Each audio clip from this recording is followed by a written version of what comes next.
¿Qué sucede en el país? Tendencias del acontecer nacional en análisis situacional. Crisis hegemónica o crisis de gestión. La difícil crisis económica por la que atraviesa Venezuela ha ocasionado un debilitamiento relativo del respaldo mayoritario que había logrado la revolución bolivariana durante cerca de 2 décadas. Los venezolanos respaldan el modelo, pero aspiran que el modelo funcione. Todavía no se ha producido una ruptura entre el proyecto bolivariano como esperanza de emancipación social y las actuales demandas y aspiraciones concretas de la sociedad venezolana. El gobierno bolivariano debe enfrentar con resultados una implacable guerra económica y construir un renovado discurso esperanzador que resignifique la crisis y se conecte simbólicamente con las nuevas expectativas sociales, de manera de reconstruir el sistema hegemónico y reconquistar el respaldo de las mayorías. Es en la economía donde se juega hoy el destino de la revolución. Es el tiempo de las soluciones y de los hechos. Después de tantas batallas y triunfos, la gente quiere orden, valores y eficiencia, certidumbres acerca de su porvenir. El país no es el mismo de hace 20 años atrás. Muchas de las banderas y reclamos de entonces hoy son conquistas y derechos. Han surgido nuevas demandas y expectativas, han aparecido nuevos códigos y nuevos símbolos. Pero una eficiente gestión económica no se convierte mecánicamente en votos. Son necesarias narrativas renovadas, más cercanas con las emergentes realidades materiales y emocionales de la sociedad. A pesar de la actual debilidad electoral del proceso bolivariano como consecuencia del descontento, el chavismo sigue siendo la única fuerza social, política y simbólica del país y, por tanto, con capacidad de restaurar los consensos y consentimientos necesarios para su continuación y fortalecimiento. Durante más de 15 años, la sociedad venezolana fue profundamente influenciada por el discurso persistente y persuasivo del comandante Hugo Chávez, basado en los valores de igualdad, inclusión, dignificación y participación del pueblo, lo que configuró una nueva identidad nacional popular que todavía prevalece. La oposición podrá ganar elecciones, beneficiándose del voto castigo y del descontento, pero sigue sin convertirse en una alternativa, porque no tiene ni el discurso ni el liderazgo para conducir a la sociedad venezolana en tiempos de crisis y garantizar la estabilidad social y política del país. Para reflexionar acerca de los retos de la revolución bolivariana, de sus debilidades y fortalezas, he invitado a uno de los dirigentes más importantes y prometedores del chavismo, Héctor Rodríguez Castro, abogado, diputado y jefe del Bloque de la Patria en la Asamblea Nacional, vicepresidente territorial y coordinador de la juventud del PSV.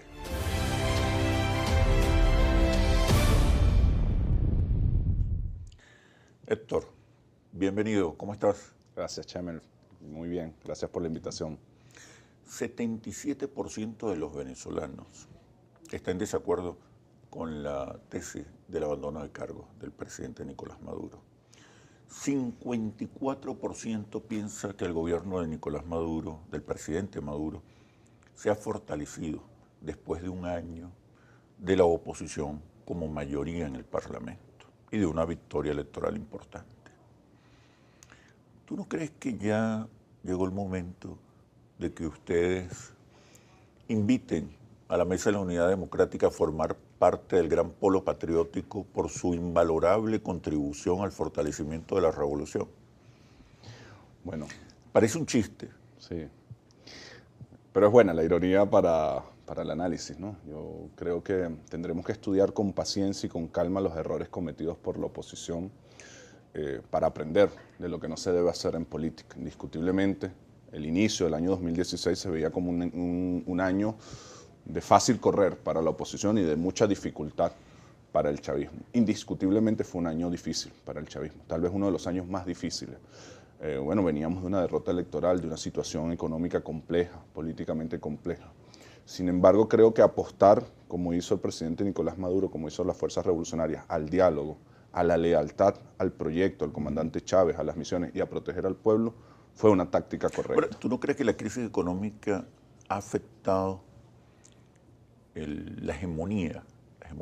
Digo la hegemonía en el sentido de la construcción de amplios consensos y consentimientos alrededor del proyecto bolivariano. ¿No crees que hay un debilitamiento de la hegemonía de la revolución? Creo que en la este emergencia... momento? Pero por favor, me responde cuando regresemos de los comerciales. Seguro. Ya venimos. ¿Qué sucede en el país? Tendencias del acontecer nacional en análisis situacional. ¿Qué sucede en el país? Tendencias del acontecer nacional en análisis situacional. Podríamos decir que hay un debilitamiento hegemónico porque se perdió la mayoría electoral, porque la revolución bolivariana perdió la mayoría electoral. Yo creo que indiscutiblemente la situación económica es determinante en los resultados electorales. Históricamente ha sido así en Venezuela y creo que en líneas generales en los países lo es.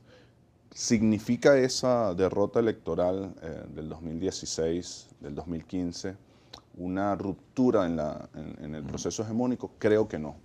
Entendiendo, bueno, la hegemonía desde los términos gramscianos, la hegemonía de la visión, del paquete de valores, de la aspiración, del papel del Estado en la sociedad, en la economía, creo que no. Creo que en Venezuela cualquier partido político, individualidad que quiera construir un liderazgo, necesariamente lo tiene que hacer dentro de la subjetividad que construyó una cultura la aparición de Chávez,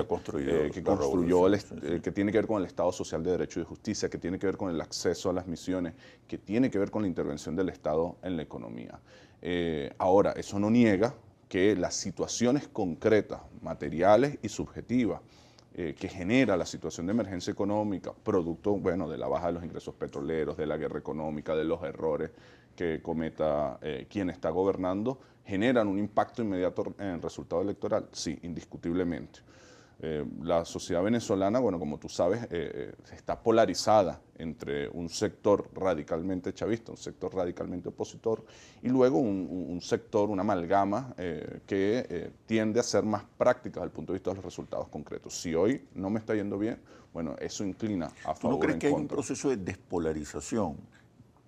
Y no en el sentido de despolarización con respecto a las visiones de país, que son antagónicas, pero una despolarización porque el país se está reencontrando en sus problemas y demandas y está exigiendo en este momento gestión, fundamentalmente gestión en el campo económico. Creo que es un error ver la política en blanco y negro. Creo que hay un sector de la sociedad, incluso estando polarizada, que te exige mayor eficiencia, mayor capacidad. No necesariamente quien no está en los polos no está acompañando un sentido general que además creo que tiene tiempo. Si tú analizas el discurso del comandante Chávez en el último Consejo de Ministros, el golpe de timón, es una lectura de un país que dice, sí, hemos avanzado en estos 15 años, posterior a la década neoliberal, en la universalidad de los derechos. Y creo que eso es indiscutible para cualquier venezolano. O sea, cifras cortas, pero de mucho significado. 3 millones de pensiones, 10 millones de estudiantes, 1 millón de viviendas, de un país que venía del 60% de pobreza extrema, según declaraciones del ministro de Familia del último gobierno de Caldera, de un país donde de cada 10 jóvenes en edad de estudiar, solo 4 estaban en el sistema educativo y solo 1 llegaba y salía de la universidad. Es decir, es indiscutible el cambio simbólico, político, práctico que dio cultural, la sociedad en 15 años. Ahora, ¿qué te dice la sociedad? Y verlo así como, bueno, es un proceso de despolarización. No, yo creo que hay sectores despolarizados, hay sectores polarizados y en todos coinciden en que mantengamos la universalidad como línea, concluyámosla, porque hemos llegado al 80-90% de accesibilidad a los servicios, pero la gente aspira el 100%. Pero esa universalidad tiene que estar acompañada de calidad. Es la experiencia nuestra, por ejemplo, en la consulta por la calidad educativa, es la experiencia nuestra cuando la gente dice, sí, yo quiero un barrio adentro, quiero un CDI en mi comunidad, pero quiero que esté abierto a las 24 horas, quiero que tenga el medicamento, quiero que cuando toque la puerta el médico me atienda y me atienda bien. Sí, creo en la Policía Nacional, la Universidad de la Policía, pero quiero que esté en la esquina, que cuida a mi niño cuando va al parque, que no matraquea a la gente. Por lo tanto, tú me hablabas de la hegemonía. Y yo creo que desde el punto de vista de la simbología, de la visión, de cómo aspiramos la mayoría de los venezolanos ver el país en 10, 15 años. En eso hay una absoluta coincidencia en las grandes mayorías. Por lo tanto, cualquier coyuntura electoral que se resuelva va a ser necesariamente en el marco del proyecto político plasmado en la Constitución que presentó el comandante Chávez. Pero hay un descontento. Indiscutiblemente. Indiscutible. Hay un descontento que ha quebrado, que ha debilitado la mayoría electoral. Y esto es una revolución que se pone a prueba con mucha frecuencia en las urnas electorales. Sí. ¿Cómo recuperar la mayoría electoral cuando todavía la evaluación de la gestión económica sigue siendo pero también es una revolución débil, que no es una coyuntura electoral, que es parte del problema.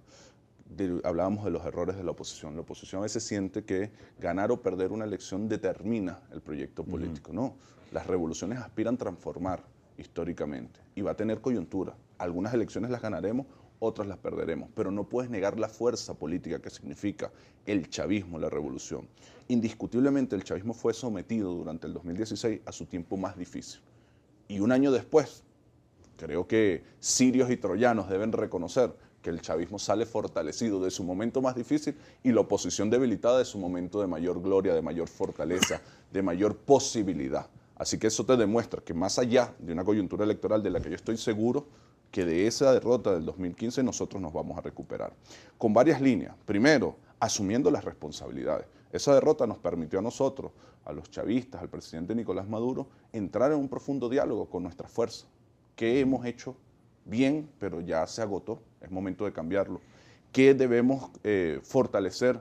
¿Qué hemos hecho mal y debemos asumir el error y corregir? Ahí hay una profunda reflexión sobre la ética y la forma de hacer la política. La necesidad urgente de entender que el modelo rentista no es suficiente para sustentar el Estado social de derecho y justicia. ¿Es posible recuperar nuevamente la mayoría electoral? Indiscutiblemente es posible. Recuerda que el proyecto está en riesgo si se pierden las elecciones, sobre todo las elecciones presidenciales, si se pierde el control del Estado. Yo no coincido con esa tesis, pero por supuesto retrasaría los tiempos históricos. Yo estoy convencido y creo que ahorita en la dinámica, para no entrar en profundidades de la geopolítica mundial, creo que cada vez es más claro que la única viabilidad que tiene un proyecto político es en el marco de la visión de solidaridad, de igualdad, de justicia que plantea el socialismo. Una elección puede acelerar o retroceder esos procesos, indiscutiblemente, pero nosotros somos un proyecto histórico, nosotros somos el proyecto de Bolívar, el proyecto de libertad, el proyecto de patria grande. ¿Cuántos procesos no hemos perdido? Políticos en general, algunos democráticos, otros de lucha armada. Eso ha hecho inviable el proyecto, ¿no? Lo ha retrasado. Entonces, cuidado con la visión existencialista, catastrófica o muy coyuntural, ¿no? Este es el proyecto político de Chávez, el proyecto político de Bolívar es un proyecto a largo plazo, un proyecto que tenemos que pensarnos en la Venezuela del 2050. ¿Entre victorias o derrotas electorales? Entre coyunturas, positivas algunas, negativas otras, es innegable. ¿Cómo mantener entonces, cómo mantener la vitalidad primero reconocerte como, de las banderas de la revolución? Primero reconocerte como, a pesar de las fuerza derrotas histórica, ¿no? Y luego, bueno, ver cómo superas cada coyuntura. ¿Eso niega que estamos atravesando una tormenta? No, estamos atravesando una tormenta. Ahora, yo creo que hay suficiente conciencia en el pueblo para evaluar cómo cada capitán administra la tormenta. El que tenemos ahorita ha dicho, sí, hay una tormenta, vamos a guapear, vamos a trabajar, vamos a producir, vamos a seguir protegiendo a nuestro pueblo.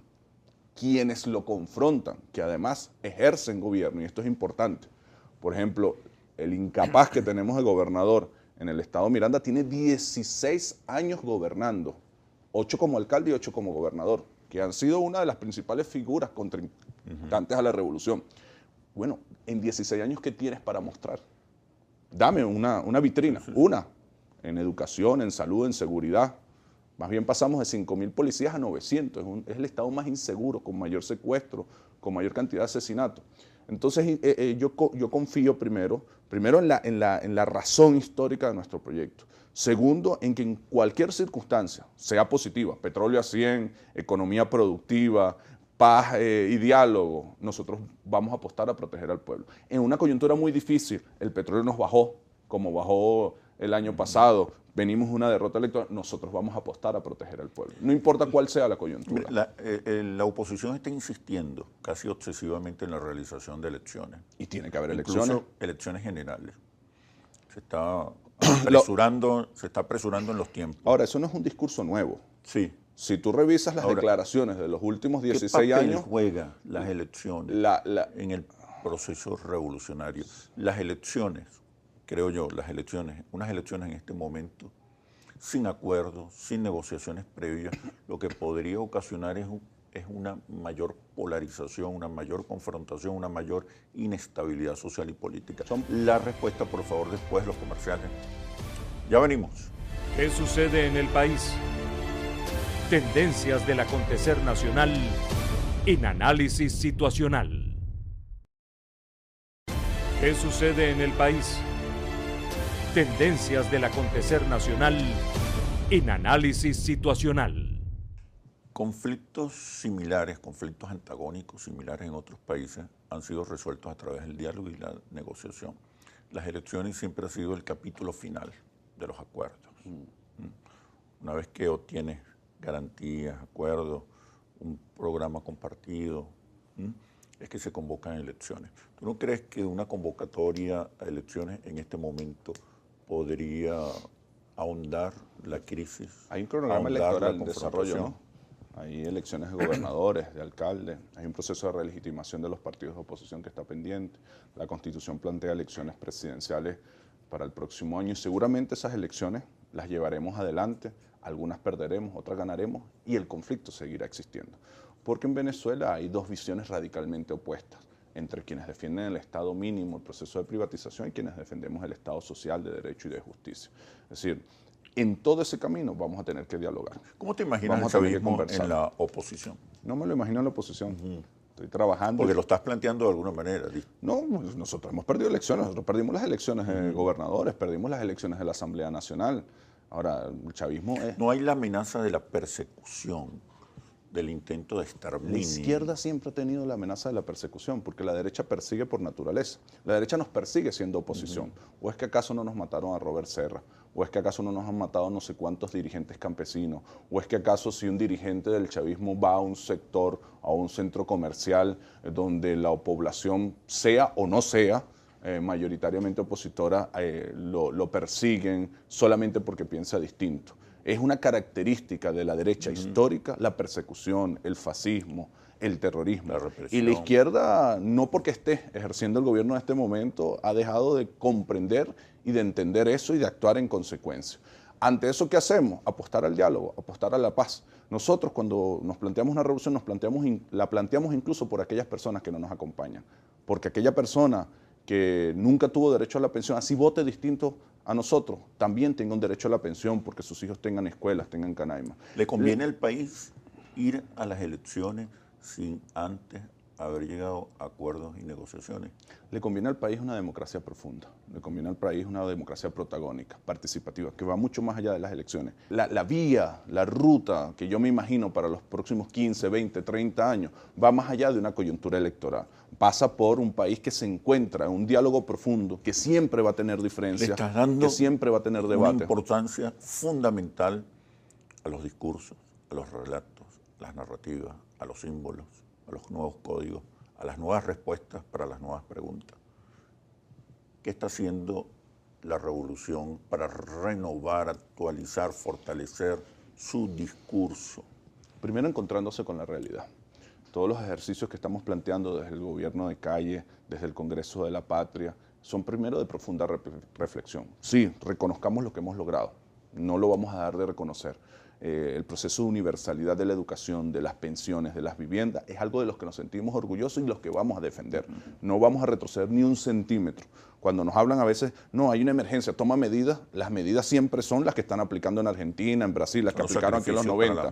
Auméntame la edad de pensión, privatízame la salud, privatízame la educación, elimíname el proyecto de Canaima, para la misión vivienda, como la misma derecha lo ha planteado desde la Asamblea Nacional. Ahí no hay... Podemos dialogar todo lo que quieras, pero no vamos a retroceder ni un centímetro. Nosotros vamos a defender los derechos del pueblo. Ahora, ¿estamos satisfechos con eso? No. Estamos felices de haberlo logrado, pero queremos más. Entonces, renovarnos pasa por reconocer y defender lo que hemos logrado y por acompañar en las nuevas aspiraciones que tiene la sociedad venezolana e incluirla en la solución de sus problemas. Bueno, Héctor, muchísimas gracias a ti por este análisis situacional. Un abrazo. Y ahora las conclusiones. el principal adversario de la revolución no es la oposición, sino el descontento. No solo porque el malestar pueda reducir su caudal electoral, sino porque podría afectar sus fortalezas hegemónicas. Hay un país que, agobiado por el desabastecimiento y la inflación, se está desplazando hacia el centro político, buscando respuestas y soluciones concretas, independientemente de sus posiciones ideológicas, lo que podría amenazar las fortalezas políticas de la revolución bolivariana. Encuadrar la gestión efectiva del gobierno del presidente Maduro dentro de la visión bolivariana de sociedad y de país es vital para impulsar su hegemonía. Así culmina este análisis situacional. Los invito a seguirnos por nuestras redes sociales @interlaces y @asituacional o visite nuestro portal interlaces.com. Soy Oscar Chemmel y los espero en un próximo análisis situacional. Hasta pronto. ¿Qué sucede en el país? Tendencias del acontecer nacional en Análisis Situacional.